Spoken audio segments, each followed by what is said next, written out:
کل کی مجلس میں نے تقریباً اسی پہ پڑھا کہ اپنے بچوں کو باہر پڑھانے کے لیے بھیجو، بزنس کے لیے بھیجو، لیکن فیملیز کو کبھی وہاں پہ شفٹ نہ کیا کرو. شاید کئی لوگوں کو میری بات بری بھی لگی ہو، کیونکہ جو آلریڈی وہاں بھیج چکے ہیں یا جن کی نسلیں پل رہی ہیں تو یقیناً کسی کو برا بھی لگ جاتا ہے. لیکن مجھے فون آیا یورپ سے، چند لوگوں کے فون آئے.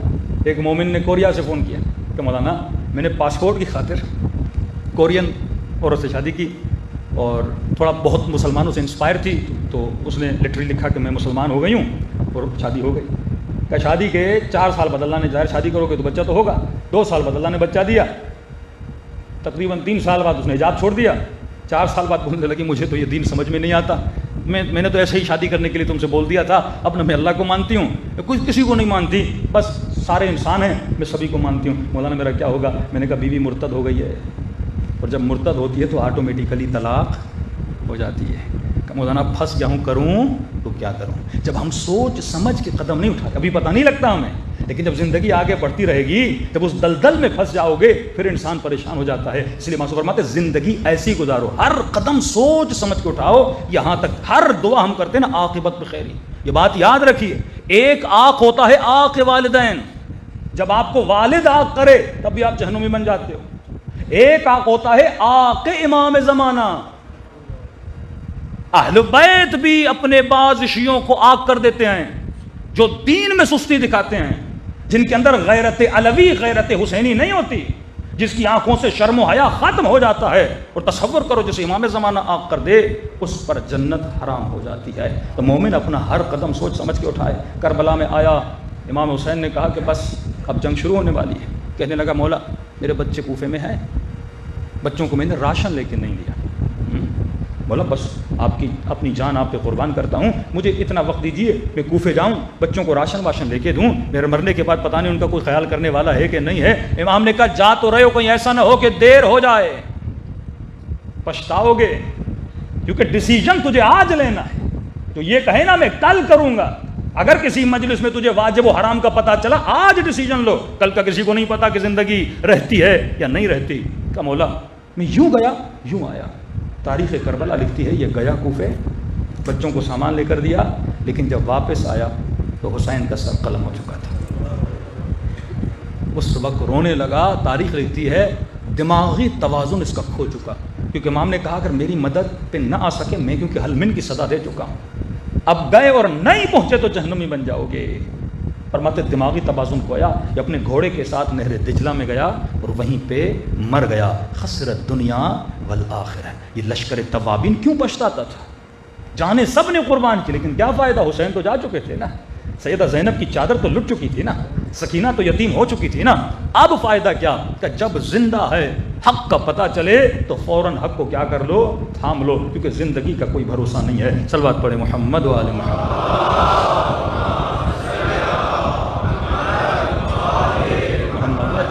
آج 2 بڑے حملے ہیں شرعاً میرے اوپر واجب ہے میں ان چیزوں کو بیان کروں. کل امام زمانہ مجھ سے پوچھیں گے تو معاشرے میں برائی دیکھ رہے تھے اور لوگوں کو بتایا کیوں نہیں؟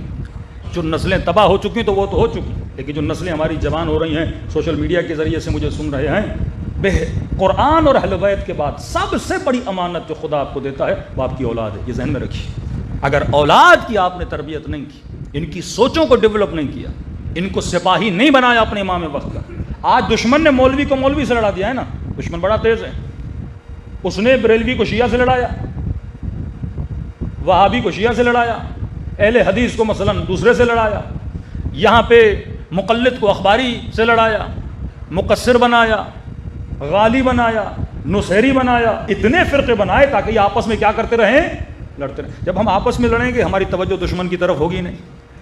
آج بڑے سے بڑا مفتی جو ٹی وی پر بیٹھا ہے یا جس نے یوٹیوب چینل اور ٹک ٹاک کھولا ہوا ہے، ساری تنقید ان کی ساری توپیں کس کی طرف ہیں؟ شیعوں کی طرف.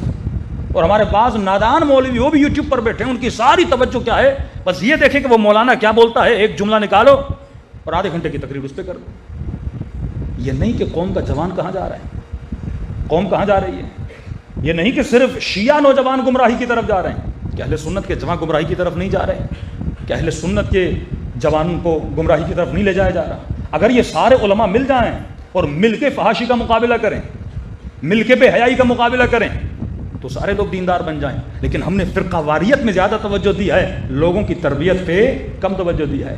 اب انہوں نے کس پہ توجہ دی؟ جو بے دین بچے تھے ان پہ توجہ دی۔ تو ظاہر ہے اس ملک کی جو کریم ابھر کے اوپر آئے گی وہ ساری لبرل مائنڈ سیٹ کی ہوگی نا، دینی مائنڈ سیٹ اوپر نہیں آئے گا۔ جتنا دینی مائنڈ سیٹ تھا اس کو یا جہادی بنا دیا، یا لڑانے کے لیے ادھر ادھر بھیج دیا، یا اسے خودکش بمبارمنٹ بنا دیا، یہ اس کو گالی دے وہ اس کو گالی دے، یعنی ہماری ساری انرجی کس پہ لگا دی؟ نیگیٹیوٹی پہ لگا دی، اور وہاں پہ جو بچی کچی لبرل مائنڈ سیٹ تھا اس کو انہوں نے اوپر لا دیا۔ اس طرح سے قوموں کو کیا کیا جاتا ہے؟ تباہ و برباد کیا جاتا ہے۔ آپ کے مائنڈ سیٹ کو چینج کیا جاتا ہے، جو چیز اہم ہے وہاں سے آپ کو ہٹایا جاتا ہے، جو مومن اہم اور مہم کے فرق کو سمجھ سکے۔ یہی جو امام حسین کہہ رہے ہیں میری مدد کرو، بچوں تک راشن پہنچانا بھی اہم ہے، لیکن اس سے مہم کیا تھا؟ حسین کی سکینہ کو بچانا، امپورٹنٹ ان موسٹ امپورٹنٹ۔ وہ جوان جو یونیورسٹی میں کالج، اگر ان دو چیزوں کے فرق کو نہ سمجھ سکو اس وقت میری زندگی میں امپورٹنٹ موسٹ امپورٹنٹ کیا ہے، بندہ ٹی وی دیکھ رہا ہے، اذان کی آواز آ رہی ہے، ٹی وی پہ کوئی بہت اہم ڈسکشن چل رہی ہے وہ بھی امپورٹنٹ ہے، لیکن اذان کی آواز سنی وہ کیا ہے؟ موسٹ امپورٹنٹ ہے۔ رات کو 2 دن کے بعد تمہاری یونیورسٹی میں ایگزام ہے اور 4 دوست آ گئے تم سے ملنے کے لیے روم میں، ہاں گاؤں سے بھائی آ گیا، ماموں آ گیا، وہ بولے ہم اتنے دن کے بعد ہیں تم ہمارے ساتھ بیٹھتے نہیں ہو، اب یہ ان کے چکر میں بیٹھ گیا اور 2 دن اپنا وقت ضائع کر دیا، ایگزام سر پہ آ کے کھڑے ہیں۔ یہ جو مسٹیکس ہم کرتے ہیں نا کہ اس وقت میری زندگی میں موسٹ امپورٹنٹ کیا ہے، بھائی کو بولو بھائی اس وقت موسٹ امپورٹنٹ ایگزام کی تیاری ہے، موسٹ امپورٹنٹ مجھے اپنے بچوں کی ایجوکیشن ہے، تربیت ہے۔ جب ان 2 چیزوں کے فرق کو ہم نہیں سمجھ پاتے تب ہم زندگیوں میں کیا کرتے ہیں؟ مسٹیک کرتے ہیں۔ جناب مختار اس فرق کو سمجھتے تھے، حبیب ابن مظاہر اس فرق کو سمجھتے تھے۔ جب امام حسین کا خط پہنچانا، کہا کہ حسین کی طرف رجل فقی کی طرف خط ہے کہ حبیب تیرے بچپن کا دوست مشکل میں گرفتار ہے، لہٰذا حسین تجھے مدد کے لیے بلا رہا ہے۔ حبیب پڑھتا رہا، بیوی ساتھ کھڑی تھی، بیوی کو کہا کہ حسین نے خط لکھا ہے، مدد کے لیے بلایا۔ بیوی کا امتحان لے رہا تھا، کروں تو کیا کروں؟ بیوی نے اسے بتایا کہ حبیب اس وقت موسٹ امپورٹنٹ سوچنا نہیں ہے، حسین کی مدد کے لیے جانا ہے۔ زہیر سفرے پہ بیٹھا ہے، کھانا کھا رہا ہے، قاصد آیا، انا برید الحسین، میں حسین کی طرف سے پیغام لے کر آیا ہوں۔ سفرے پہ بیٹھا ہے، کہتے لقمہ کھا رہا تھا، سوچ رہا تھا، پیچھے سے بیوی کی آواز آئی۔